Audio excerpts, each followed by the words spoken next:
Hai, aku Panji Ardian. Pada video kali ini kita akan sama-sama belajar tentang pajak penghasilan akhir tahun untuk wajib pajak orang pribadi karyawan dengan penghasilan bruto tidak melebihi 60 juta rupiah. Outline materi dari video ini adalah yang pertama, kita akan sama-sama membahas karakteristik penghasilan dari pekerjaan dan penerimanya. Yang kedua adalah jenis formulir SPT tahunan PPh untuk wajib pajak orang pribadi. Dan yang ketiga, menghitung PPh akhir tahun WPOP karyawan dengan penghasilan bruto kurang dari atau sama dengan 60 juta.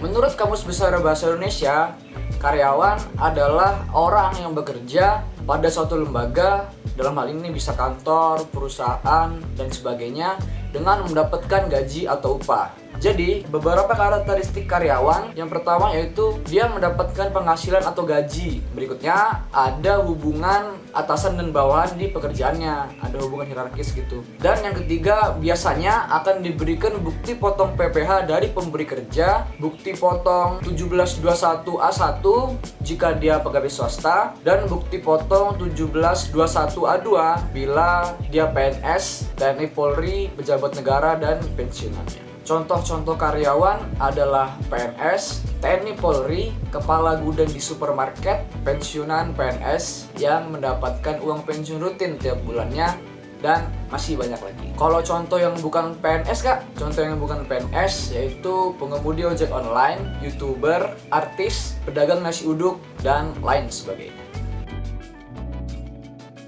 Berikutnya kita akan membahas soal SPT tahunan untuk WPOP.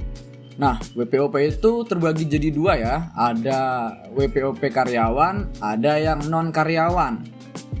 Kemudian yang karyawan ini dibagi lagi nih menjadi yang penghasilan brutonya lebih dari 60 juta setahun dan karyawan yang penghasilan brutonya kurang dari atau sama dengan 60 juta setahun. Ya, yang kita bahas itu yang ini ya teman-teman, di sini nih, di penghasilan bruto kurang dari sama dengan 60 juta setahun. Nah, untuk yang penghasilannya kurang dari 60 juta setahun, disarankan menggunakan SPT 1170 SS. Nah, kalau dalam e-filing 1770 SS ini diwajibkan. Jenis SPT itu ada yang 1170, 1170S, dan yang akan kita bahas dalam materi kali ini 1170 SS.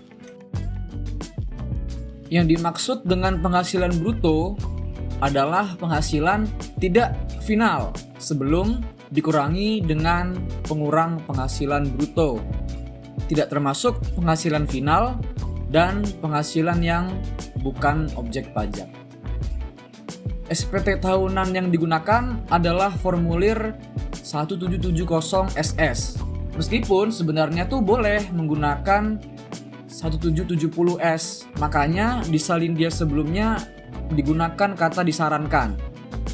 S di sini artinya sederhana dan SS di sini artinya sangat sederhana.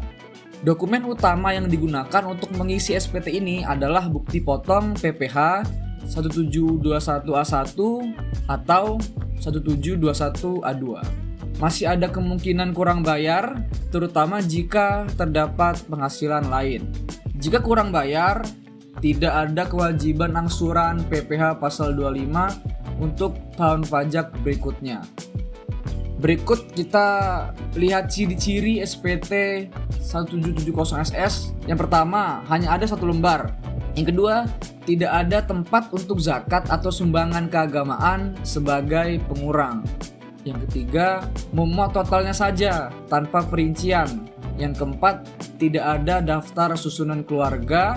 Dan yang kelima, tidak ada tempat untuk angsuran PPh pasal 25 yang telah dibayarkan. Sekian dulu video kali ini. Semoga ada pelajaran yang bisa kalian ambil dan dapatkan. See you on the next video. Bye bye.